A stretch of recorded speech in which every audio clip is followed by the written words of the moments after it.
I got off work this morning at almost 8 o'clock because my relief was delayed by a train. I was supposed to get off at 7. So I slept for a couple hours, then had to go back to the hospital for a drill. What's They called, drill? What is drill? they called me for a hazmat drill. I'm part of the disaster relief team. Okay. So they called me in and I had to put on the spacesuit and pretend to help people in the suit for 3 hours. That suit smelled like daisies. That suit smelled like air conditioning. It's got an air circulator. I mean, it was fine. It's just hot and heavy, and it's 3 hours in a bubble, Yeah, and that's 3 hours that I was supposed to have been asleep. So as soon as I got home, basically went back to bed. what is it that you had to do the training or they asked you to do the training? I'm part of the disaster team, so they had an unannounced drill that they were going to do to check our response times and everything like that. So that's basically they screwed us over that way. Oh, so you didn't know it was unannounced, hence they didn't say what was going on. Gotcha. Right. Gotcha. Man, So that's yeah, of course they do it on a day when I'm had to work the night before and I'm on call, and we're pretty much the rest of the team was already at work anyway, so it didn't bother them to get called in because it just meant someone else had to watch their patients. I see. Because we always know Nathan is the best babysitter ever. Right. You know. And with that, everyone, I want to welcome you to the What If podcast. I know we've had a month off, people. There was some technical difficulties 2 weeks ago, and let's just say save, and save again. And when you think you've saved it, save it one more time when you record things. So it kind of deleted itself. But we are back this week. And this week, I want to introduce you to my co-host this week, Nathan. This is Nathan, my old buddy from my med school stomping days when I was bright-eyed and bushy-tailed and thought I could be a doctor. Then I realized I didn't want to. But but on my journey to doing that, realizing that, I met with one of my best friends now, Nathan. Nathan from Fort Worth. Tell hi to everyone, Nathan, and tell them about yourself and tell them what you do. Hello, everybody. My name is Nathan. I am now a emergency room nurse in the Dallas Fort Worth area, and I work night shift, so this is my morning as we're recording today. Yes, Nathan was so kind and gracious to disrupt his schedule so he could record with us, and I appreciate that so much, Nathan. I really do.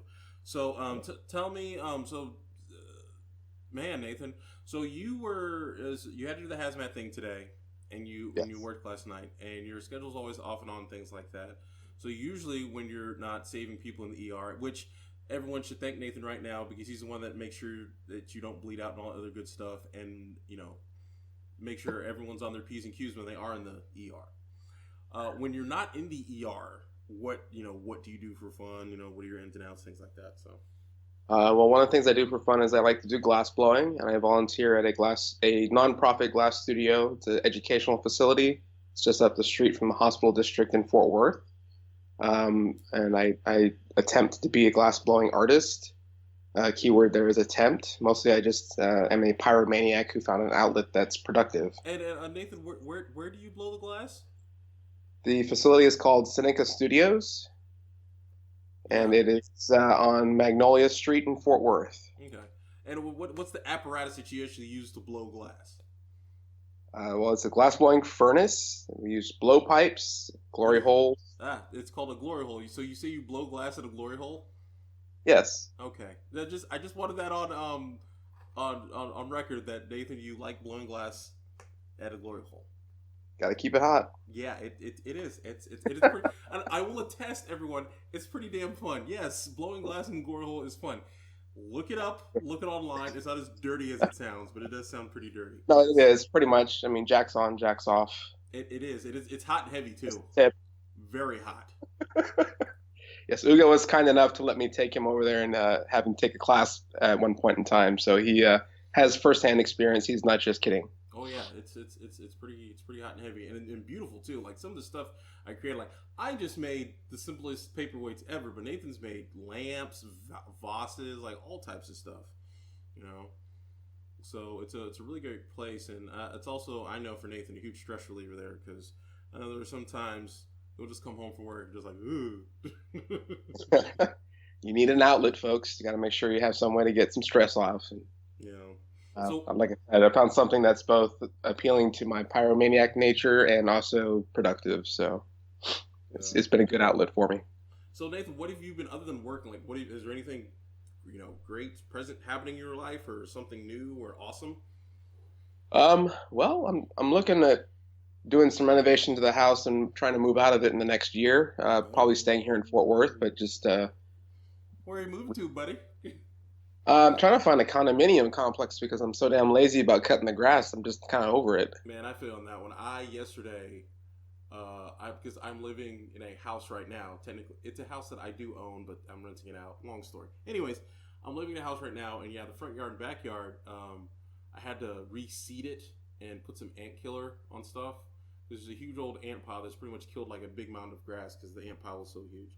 And yeah, you're right. Just dealing with and all that stuff, it's just not worth it, man. It's a bit much. It is. And yeah, I kind of want to be in a slightly better neighborhood. I currently live in a place that is quite literally surrounded by train tracks on all four sides. Oh, So the I color might has just, started to dull in your neighborhood, Nathan. The big old colorful neighborhood that you say you lived in. it is definitely colorful. I have some very interesting neighbors. Most recently, my retiree neighbor next door, who's really bored and paints his house 3 times a year just for something to do, decided to cut down his tree, and it fell onto the fence that separates our property. And I had to take a day off from work just so I could have the insurance adjuster come and meet with him and me to figure out whose fence it was and who was responsible for Are fixing you it. serious? I'm serious. Thankfully, it was his Well, fence to no shit. The fix. tree from So, his yard fell on it. well, that it was a matter of whose fence it was, so it was a matter of whose Was insurance was gonna pay for it. responsible. Right. Just blah. Yeah. Thankfully, it was his fence, so whatever.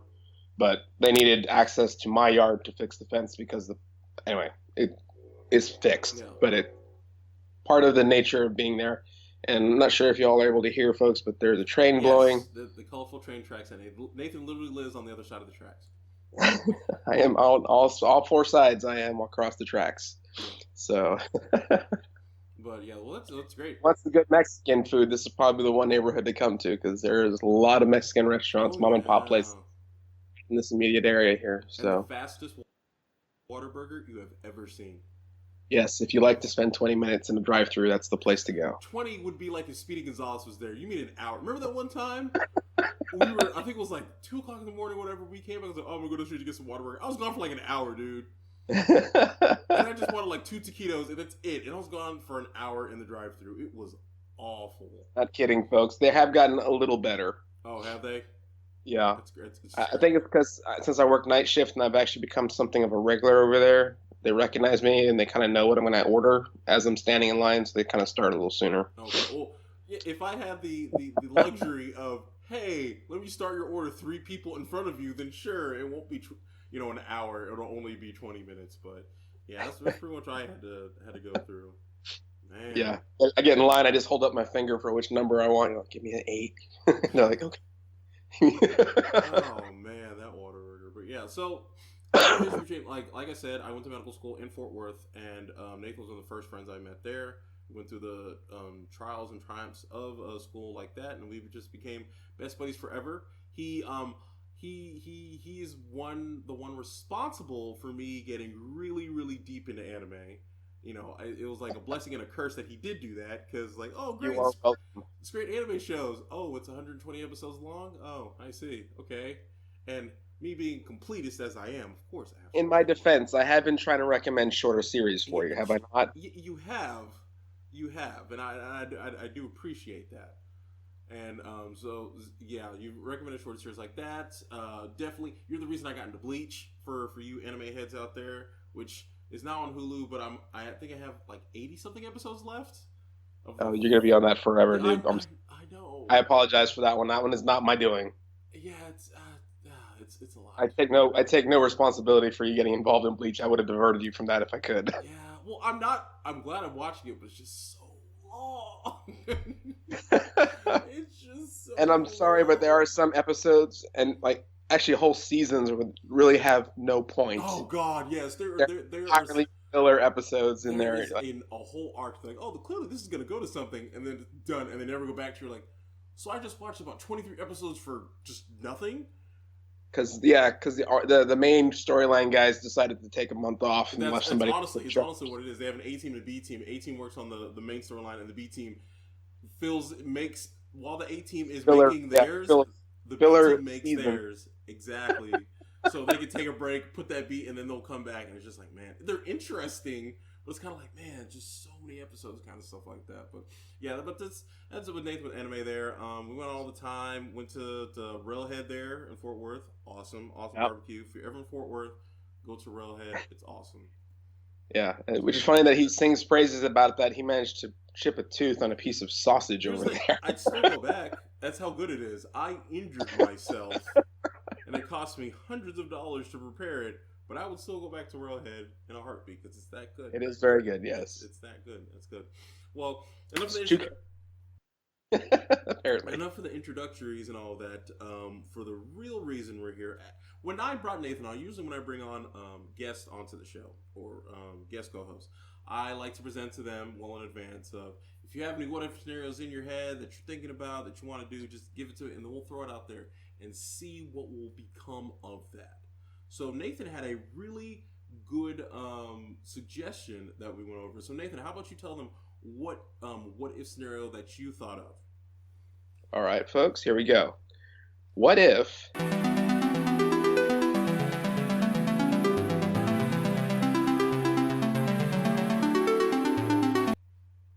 the United States as a whole did not have television networks that influenced us quite so much as they do? Talking about ABC, NBC, Fox, Turner Broadcasting, CNN, Don't forget CBS, of course. CBS, right? The Gambit, all of these, CW, Warner Brothers, all of these television networks that have colored our culture and a lot of the preferences that we make in our day-to-day lives are, a lot of spin-off from our exposure to things we see on the television networks. So what if basically the television media that we see at home um, wasn't quite so influential on the United States as a whole? Mm. That's an interesting one because usually when I think of what if scenarios, I whenever I think of something or come up with a topic, I always try to think because there's never a vacuum. Something always fills the void. So I'd always try Mhm. to think like if that's not there, what would be its replacement? So True. when you talk about media and stuff like that, I'm thinking to myself like, well, it's a what would we do instead type of thing because it has to start all the way Well, back I to suspect that one thing is our newspapers would still be a larger influence on our information gathering as far as getting the media. yeah, but like print newspapers were just as bad back in the day, True.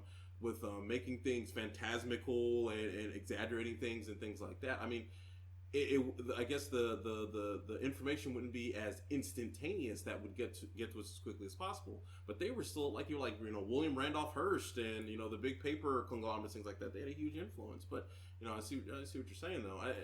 In a way, the media giants we have right now are just evolutions of what those newspapers were. Yes, and they're each of their own route. They're kind of a juggernaut system. I mean, they take a story, they run with it, and when they get bored with it, they let it go. And I, for one, like to look at international media sources a lot just to get a bigger perspective on things. So one of my favorite sources is BBC, which is still biased towards Great Britain Mm-hmm. and a lot of their, the British colonies. Um, but it gives me a much broader perspective on world events. So things, for example, like recently Malaysia announced that their government was no longer conducting search for that airplane that crashed 2 years ago. U.S. media didn't even put it on the ticker tape at that Yeah, point. yeah. So over it, and they were like, okay, who cares? But this was a big event for them, It was a big for event for everyone when it happened. Like the plane, it was literally the beginning plot of Lost. A plane True. disappeared out of nowhere, and they could not Right. find this thing. And then there's little hints and traces of it in places where it shouldn't have been. This was a worldwide, search to try Yeah. and find any information about what had happened to this plane. the Malaysian government had contracted with several other governments to help, basically to take advantage of their military navies to help scour the ocean to try and find pieces of wreckage. And after 2 years, they finally have announced, okay, we're not going to keep the search. It didn't even make a blip in the U.S. media after the first week after the plane I crash. remember seeing a blurb about like, okay, they stopped searching. To me, and when I saw it, I was like, damn, they're still searching. Yeah, I mean, this was last week. I Yeah. mean, this isn't even that long ago that they stopped searching, but they haven't mentioned this in the news in over a year in the United It's States. not hot and sizzle, Nathan. It's not a celebrity baby. True. I'm not seeing someone's tits. But but I'm not just talking about the influence of the news. I mean, that's a great example, but it's Yeah. not the only example I'm talking about. Mm-hmm. Another way that we get seriously influenced by the United States media, um, when you're growing up and you're in high school, where does your perception of what your role should be in high school come Well, from? first of all, I am Zach Morris from Saved by the Bell. Thank you very much. When I went to my high school. Okay. Well, I was Screech. Hey, Nathan, little secret. We're all Screech. Well, I was Screech, Uber Screech. I was the super nerd. I was the guy who got shoved into lockers and had it closed on him. I was the guy who would, Did you drop his. really get locked into a locker though? Seriously? Well, they tried. I didn't fit. I was too Puerto Rican. I was about to say, I was like, I don't think because I don't know about your school. We had like the top and bottom lockers. So if someone Yeah, fit in that we did locker, too. And actually, one of my best friends, the other Screech, his name is Mike, and his brothers who were the epitome of the football jocks. yeah, Quite literally, one was the quarterback, and the other guy was one of the big heavy linemen. mm-hmm. They were, seniors and juniors when we were freshmen. They actually did put him upside down inside a locker on the top deck and closed the door for him. And he fit? Mike was a small guy in freshman year. He hadn't had his growth spurt yet. He was maybe 110 pounds soaking wet. He was really small. He was under 5 feet, and they loved to torture him. And he took it all in stride. He actually did not fit the stereotype. He was very happy going. He befriended pretty much everybody. Mm-hmm. But the jocks just loved to pick on him because he was an odd-looking gentleman and he was particularly small. You look funny. I'm gonna make fun of you. Pretty much, yeah. And a lot of that, I think, is you talked about Saved by the Bell, and now the generations watch stuff on CW, and that tells them how to behave, and that's the kind of the teen network these days. And you're not wrong because there's ever since in the past few years, there's a huge like flashback on bullying. Like in fact, to the point where did you ever see 21 Jump Street, the movie? I've seen parts of it. I'm afraid I haven't seen the whole thing. This is something, unfortunately, Ugo catches me with all the time. He references something I haven't seen too often. And that's fine. There's a point in 21 Jump Street which I guess just shows a generational shift. There's a point in 21 Jump Street where Channing Tatum's a jock, right? And Jonah Hill is supposed to be the nerd. So Jonah Hill comes with his backpack, and then Channing Tatum's like, "What the hell are you doing?" He takes out books from his backpack, and then slings the backpack over one shoulder, and is walking down the hallway, and he sees everyone has their backpack on two shoulders, and it's sagging down to their butt because they're full of books. And it's like it was showed like the cool thing was to actually be in AP classes and get into a good college and be environmental and like being a good person was the new popular thing to do, kind of thing. And I think it's a shift, and this is what we're seeing in the media. And a lot of the things, like you're saying, what they're seeing in the media, and how it's shifting, and how it's influencing, and how things are just different from before that. Like for example, like smoking. Like you used to be cool though. The teens are smoking behind the bleachers and things like that. Now it's like ew, you smoke, get the fuck away from me, kind of thing. Now apparently vaping's the thing. That's one of. So when I was in high school, I was basically taught by the media that the football guys were jocks and they were going to be jerks to me. Yeah. And that because I was a geek, I had no interest. I had no right to even look at a cheerleader. Mm-hmm. And that was the life that I grew up in, and that was what my high school experience turned out to be because that's what the media told me it was supposed to be, and that's what all my friends believed because we all watched the same programs, and that was what it was. And if you go to see, education in China, they have a very different social structure in China. They're just thrilled to be in school. Yeah. Japan, even in Canada, it's different. I mean, Wait, and you mean it's not like Degrassi? I promise it's not the same in Canada going to school as it is in the United States. I've got several friends that I'm kept in touch with throughout the years, and they tell Mm, me, their high school experience was totally different from what I went through. you know, I mean, and I grew up on the border with Mexico. Their school experience was very different from what I yeah, did. yeah, And I think a lot of that is a reflection of what the media told us school should be like when you're a teenager. and it's not just the reflect like what media is telling, um, like people in the country in the U.S. It's all over the world because you have to understand. Other than guns, the number one export of America, other than guns and wheat, is media. Like Right. they shape and mold what other people of other countries think and do because they see someone in an American film that they watch did it. That's why they're going to do it, type of thing. Especially in Japan and Asia and China and Africa and all these other things. It shapes how they think and do. And what your scenario is interesting is because if America didn't export as much media as it did, because I think oh man, it was actually a part of the lost episode that got deleted. Me and Tony were talking about how what if Hollywood didn't exist and the conditions that had to be there in order for Hollywood to be in Southern California and all of that and things like that and what happened and have you. There's very few places in the world that have the climate of Southern California. It's like places along the Mediterranean, two places in Taiwan, and that's it. No other place Yeah, it doesn't rain 360 days out of the year and it's 74 degrees year round. There's very few places that are like that type of thing. mhm, I find it interesting if America didn't dominate ever since the early 20th century, exporting media and showing people this is how things are done and things like that.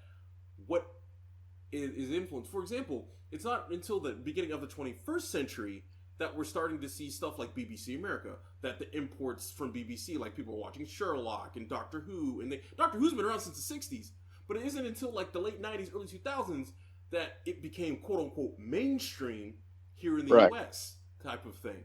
So it'd be a great what if the U.S. didn't have its media dominance all the way till the 90s, if we were actually getting stuff from Britain, stuff from China. I tell you this right now, we'd all be more fluent in more than one language Absolutely. because Um, because of the media that we're showing. Everyone is forced to learn English whether they want to or not in order to understand it. True. And additional example of things that the U.S. media has kind of almost forced on us. Oh, they have. It's almost they have. Um, the number one sport in the world outside the United States is soccer. Yes, it is. And in the United States, the number one sport is American football. American football, Mm. right? Which we have to put the word American in front of it because the rest of the world calls Calls soccer football, football. Yes. right? So, and in the United States, everybody goes, "Oh, well, we're just not good at soccer, so football is king." But if Americans gave soccer the same media attention, financial support they gave football, soccer would be just as big, and we would probably be a world power in soccer. We would. I was talking with my sister about that. We would definitely be a world power in soccer. It's and you're right about that whole media thing. And it's one of those. It really is weird because football is a relatively it's such a not American football, actual soccer. Soccer is such a lucrative sport around the world. It's such a lucrative sport, but ironically, it's really cheap to play. You need four sticks and something resembling a ball and people. That's it. And Yep. then all of a sudden, you can have people play, and anyone can do. If you can walk, you can play soccer. But our most popular sport, American football. You know how expensive American football is? Oh my Oh, God! You have to buy all the you have to have equipment some football pads and and the goalposts and the line and all the other stuff. Not to mention complicated. yeah. Like sit down and just if there was an alien, I say alien. Sit down with someone from Europe or Africa and try to explain to them American football. and they look at you like you're crazy, and to a sense you half are, because there's so many rules and things like that. And like, okay, like why are they just standing around? Okay, they moved. Okay, why do they stop? Why don't they keep moving? And it's just one of those. Okay, they moved and they stopped. What's this? Who's this guy in the striped shirt? Like, there's so many different aspects of it. And the weird thing is like with soccer, in every level the rules are pretty much the same. There are different rules than professional NFL and college. Out that American football is a slow game. It is. Oh, it is. It is. It is. Very, I mean, so is American baseball. Thank you very much. Oh, I mean, there's sports. They're small. They're very American, and they're very slow to watch because there's action small spurts of action. But yeah. And we talk about them like they're great athletes. These are great athletes. Have you seen a soccer game? I mean, these guys are constantly in motion. Yeah. Yeah.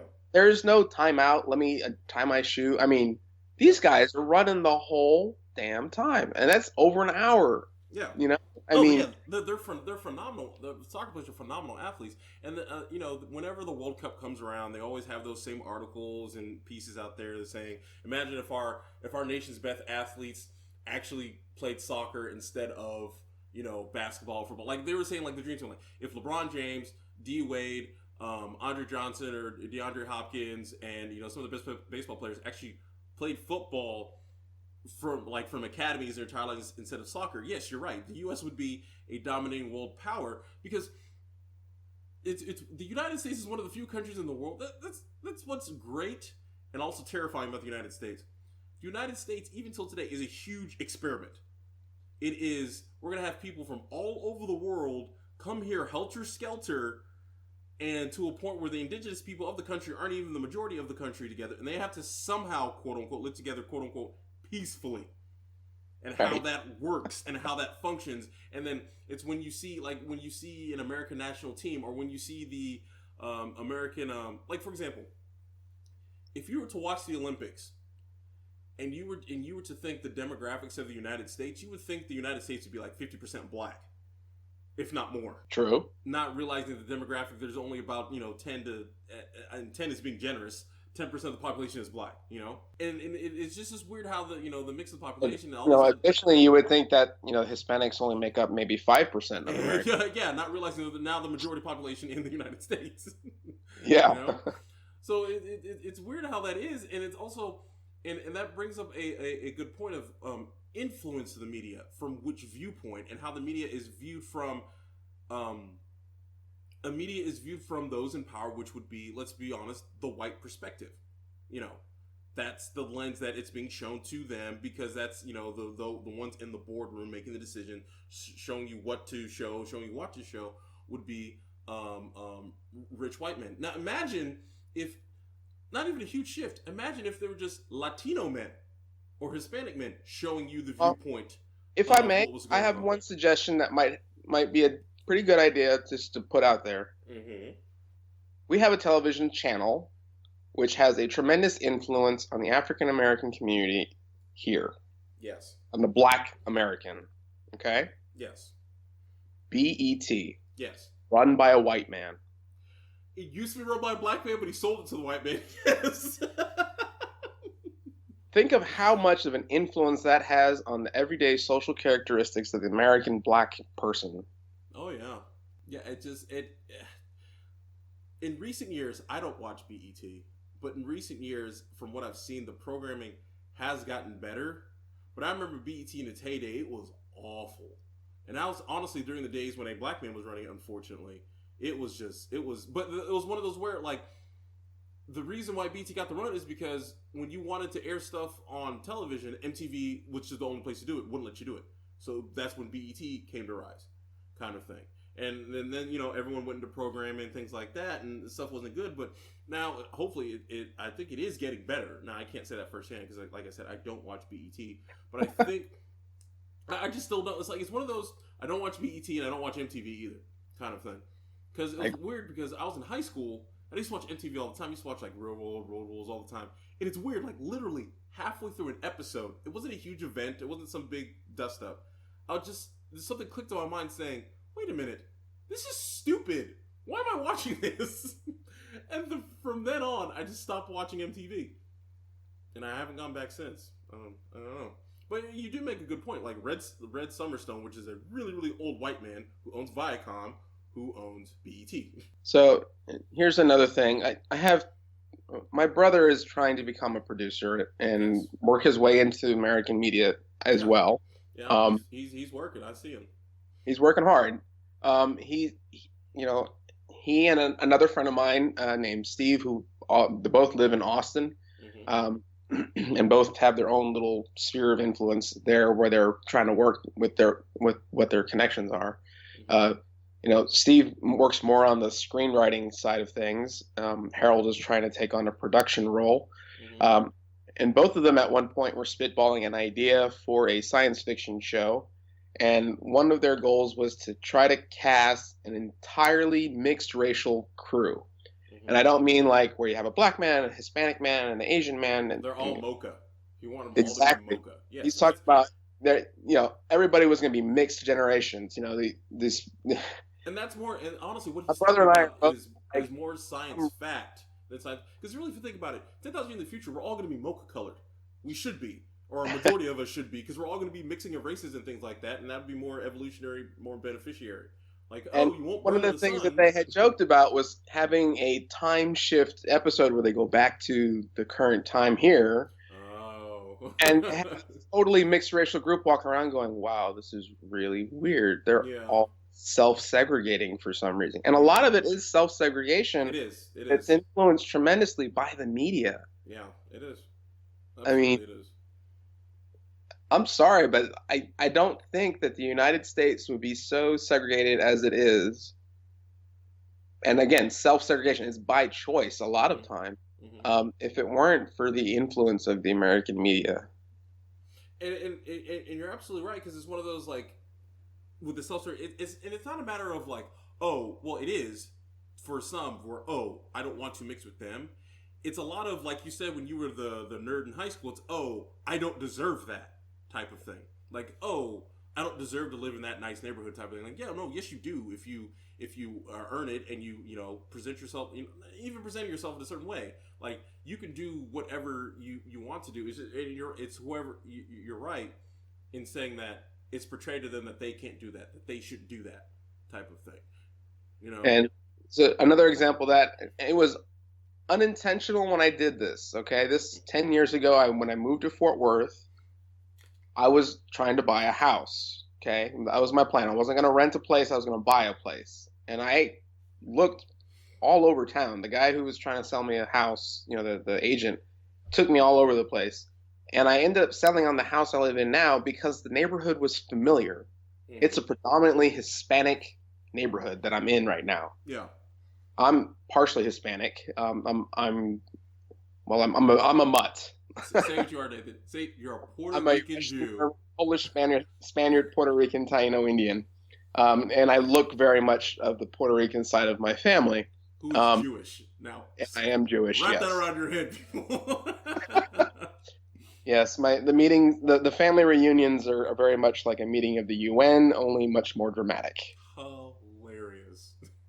But I grew up in a predominantly Hispanic community South in Texas, yeah. my hometown, and when I moved to Fort Worth, I was drawn to the Hispanic neighborhood. Yeah. It wasn't even intentional, but in my mind, this is where I belonged. When I saw the house and I saw the neighborhood, as rundown and ghetto as this neighborhood is, it was, quote, home. It was a And nice I house, feel though. like a lot of that is because that's what I was expected to do, and I unintentionally grasped onto it.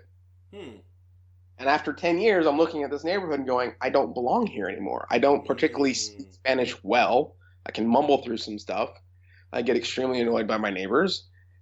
And I have friends who will not come to my house because it's, Yeah. quote, the ghetto. Yeah, they won't.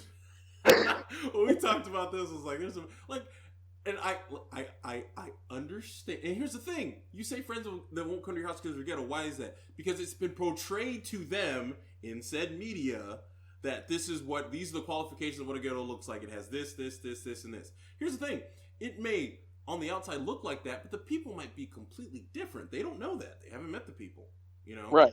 But because of what has been My portrayed neighbors to them. are just, low to middle income families who they can't spend a lot of money on their house, Mm-hmm. or they choose to spend more money on their car, their stereo system, than they do on anything else. Yeah. I have one neighbor who, very entertainingly, has probably about $50,000 of sound equipment in his hoopty, You know, but does not have electricity in his house. priorities, man, priorities.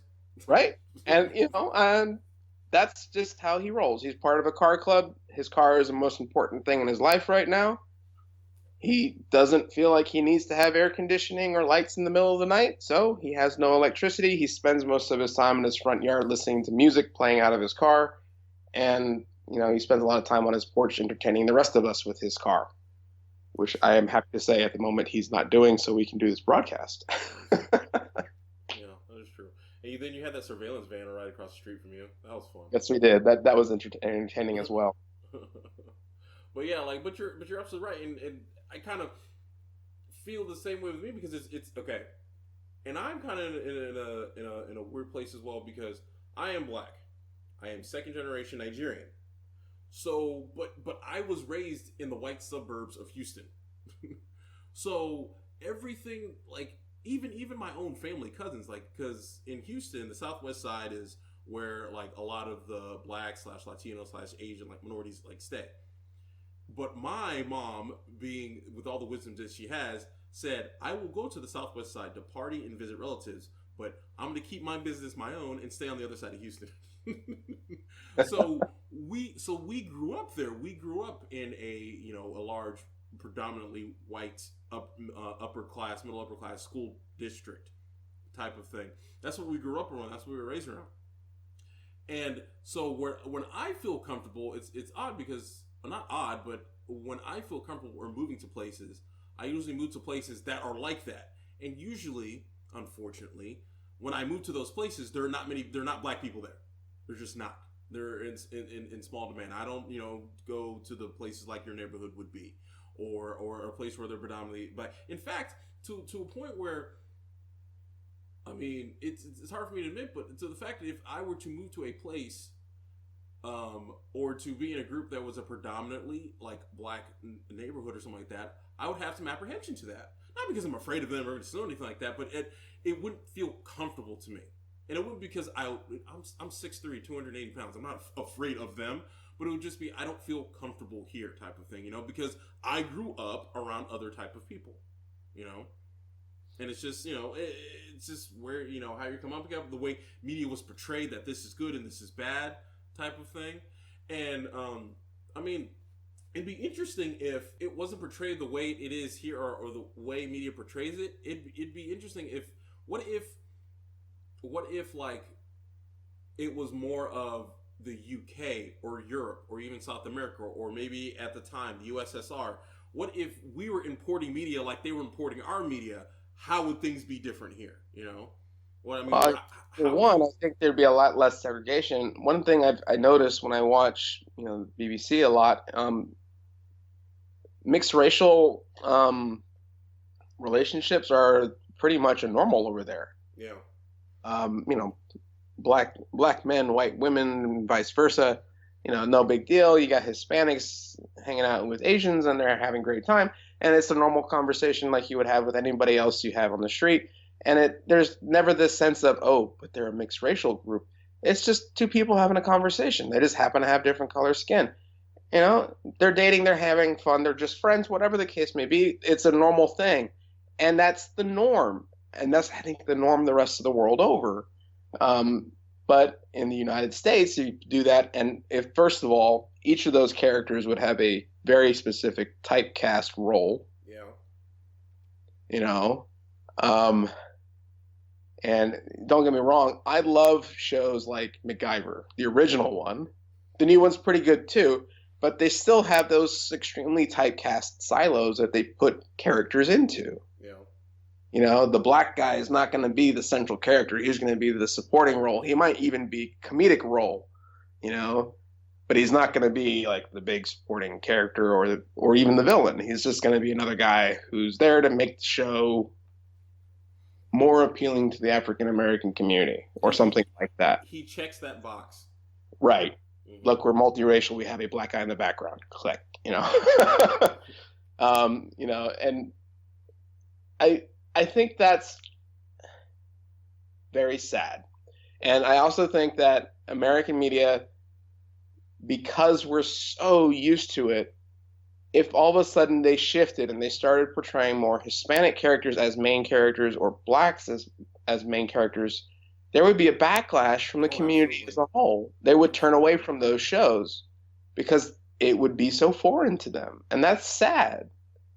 But Yep. I think that's just because the American media giants have created such an incredible social expectation in America that we can't divert from it Yeah. without help. Like it shouldn't like it shouldn't be a big deal that a show like Fresh Off the Boat or Blackish is a success. That's not a big deal. We need I would love to get to a point like Chris Rock was talking about this. He said, "I would love to get to a point that when a brother fails, it's because he did something wrong, not because he was black," type of thing. That Right. he has to try harder and do like 10 times better than an average white person would do um, to be successful. He failed because he didn't put enough effort, not because like the same amount of effort that white guy put in. He also put that same effort in, and they were both not successful because of their effort, not because he had to work 10 times as hard, type of thing. You know, and it's you're you're starting to see it, but is it at the rate It's still a that you long way want from. to? I don't know. And then considering after recent developments, you're like, we it's like 2 steps forward, 3 steps back type of thing. But the good news is that what's going on right now, I feel you wouldn't see the pushback. You wouldn't see that pushback 20 years ago. Like for I example, suspect you're if someone like for example, if someone if like ever since Agent Orange got elected, a lot of people have been, gotten the courage to start saying really, really nasty things. Now, 20 years ago, other people would have been like, hush, hush, like, oh my God, I can't believe you said that kind of stuff. But now you're starting to see people, white people, Asian people, black people, Latino people saying, hey, fuck you, that's not right, don't do that, kind of thing. You're starting to see a pushback. You're starting to see that there are certain things you can't say no matter who you are, what you do. You can't say those certain things. So right. that's good. It's a step forward. Now, where we go from here, hopefully we keep going forward because there's always going to be some type of obstacle in some way, shape, or form in front of us. And we just hope that we keep going forward from there. But you're right. It starts in the like you just don't. I think the media understands how There's no simple fix for this. absolutely, and I think the media understands how influential they are. But I don't think a lot of people until recently, like honestly, it's ironic that it took Donald Trump calling news fake news for people to realize how influential media actually is, type of thing, to actually question what they're doing. You know, Well, and it's I'd like to kind of go back in time a little bit here for a yeah, moment. So, 9/11, everybody can usually recall where they were if they were alive at that point in their life. mm, For me, I was working on an ambulance service. I had just arrived to work that morning, walked into the station, and I thought they were watching a movie. I did Um, too. I mean, quite literally, I walked in, I said, "Hey, what movie is this?" And I watched a plane fly into the building. And I was like, "Wow, that's some crazy special effects. It looks very real." And everybody went, "This is the news, and this is live." And everybody shut up from that moment forward. But the U.S. media focused so very hard on the events around 9/11 for months after that. Years. True, Yeah. but to the exclusion of everything else. Yeah. 2 days after 9/11 took place, I South Padre Island is 45 minutes from the station I was at in Brownsville, Texas at the time. Um, and a barge captain lost control of one of his boats and hit the only bridge that connects um, South Padre Island to the mainland. It is the only bridge. Ooh. There were cars driving over it at the time, and the tallest section of that bridge collapsed. 8 vehicles fell into the water, and I think 12 to 15 people were killed. Um, I mean, for that region, that was a tremendous downfall. And on any other news day, that would have been That would have national. been number one story. Yeah, absolutely. It made the ticker tape 3 days later on CNN and only on CNN, and only to report that the search was done. Yeah. I think that's phenomenal. And that's, again, part of the U.S. media. If it had been any other country, they would have definitely had their reporting going on about 9/11, but they would have Yeah. also shown other things. But because the United States is so driven by sensationalism in its media reporting, that was the only piece of news you got. Yeah. That was the only thing, you know, um, until anthrax. Yeah. Fortunately, Like it's stuff like that, and I remember I just watched it a few months ago. It's a great show, The Newsroom. Like if you can, I know you probably don't have HBO, Nathan, but if you can, you should probably watch The Newsroom. It's the first season is just immaculate, great show. Second and third season are good too, but not as good as the first season. It just a lot of this stuff just like nailed it. Like a lot of the big events that happen. Like what happens is like they'll put the date in the bottom of the screen, and the date will probably correlate to a huge event that happened that day. For example, one of the dates was April 15th, 2013. What happened on April 15th, 2013? April 15th, 2013. My brain is drawing a blank right now. The Boston Marathon bombing. Gotcha. Thank you, Yeah. sir. So that happened. So it's like they start the day out, and all of a sudden the news starts trickling in what happens and how they react to it, and how they have to fact check it and this and that. It really is. It's of course written by Aaron Sorkin, so you know the writing's just going to be top notch type of thing.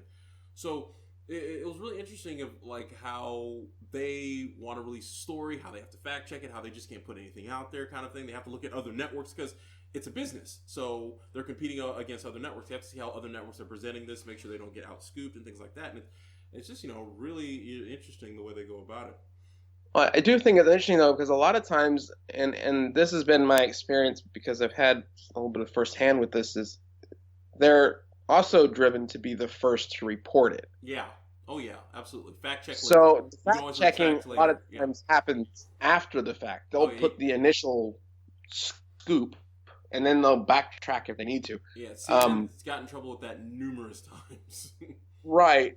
So I work in the Dallas Fort Worth area. I work at the hospital network where the Ebola virus was a thing.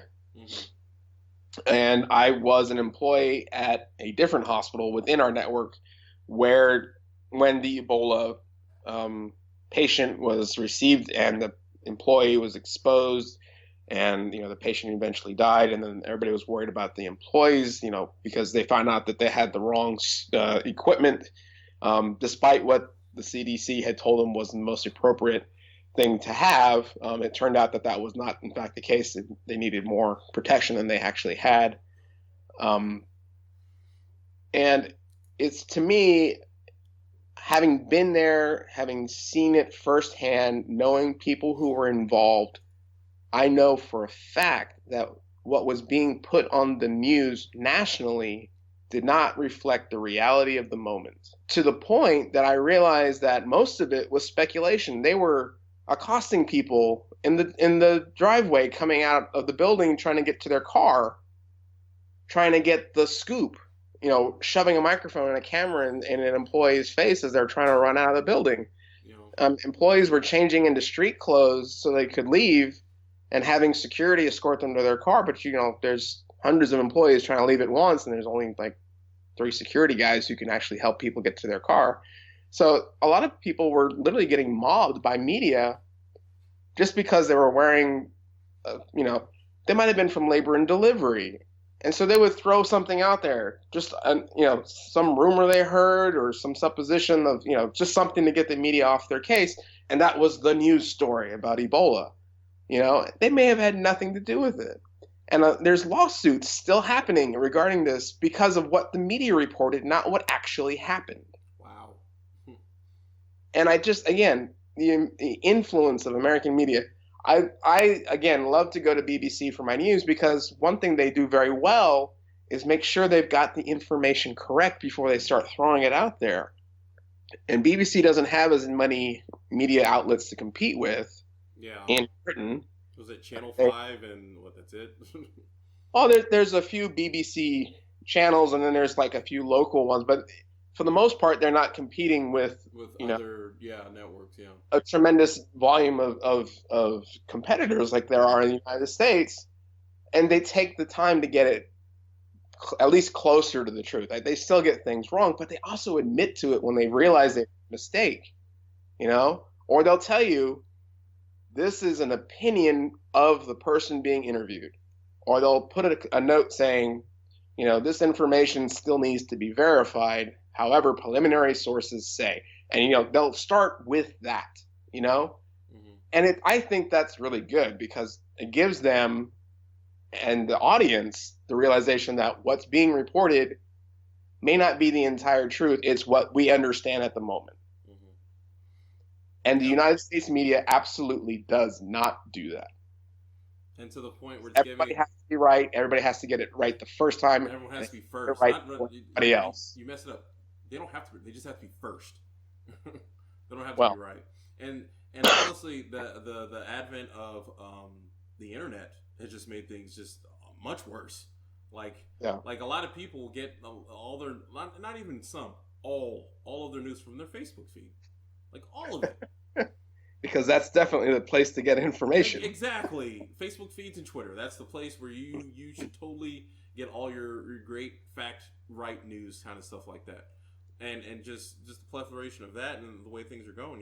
So I mean, it's just, Nathan, anything else you want to add, wrap up, kind of summarize it all? I think we've done a pretty good job on this, to be honest. I think we've kind of beat this over the head. Um, and I do encourage people to try to be more open-minded and not to focus entirely on what the American media tells you is the truth and or how it should be. Take a chance and go check out some of the international news and entertainment options that are out there, and try and expand yourself just a little bit more. Basically, if something doesn't make sense, use your own common sense to figure out why it does or doesn't. Agreed. But then again, common sense isn't very common. It's a bloody superpower. Well, Nathan, if anybody you want to give your information out there, I guess if you do not, if anybody wants to get in contact with you, how would they do that, Nathan? Honestly, the easiest way to do that would probably be to go through Ugo. Um, Okay. I am horrendously terrible about responding back, but you can attempt to reach me through my work email, which is Nathan, Nathan, Fish, Fisch, as one word, at Texas Health, spelled out, .org. Um, I'm also on Facebook. I'm sure I'm one of Ugo's Facebook friends that you could probably find him through there. Find me through him. I don't even know what my handle is on there at this point. That's been my account Just forever. pretty much search Nathan Fish, like he spelled it out in his email, and that should be the best way to find him. I would imagine so. Yeah. Yeah. And if you guys want to have any questions, concerns, comments, any other what if scenarios for the show, you can email them to thewhatifcast@gmail.com, or you can tweet me. One of the best news source informations in the world, only in 160 characters. You can get everything right in 160 characters. You can get to me on Twitter at @the_whatifcast, and you can also look for me on Facebook. Just search on Facebook What If Podcast, and this podcast will be on YouTube. Just look up the YouTube channel The What If Cast. Please comment. Please subscribe.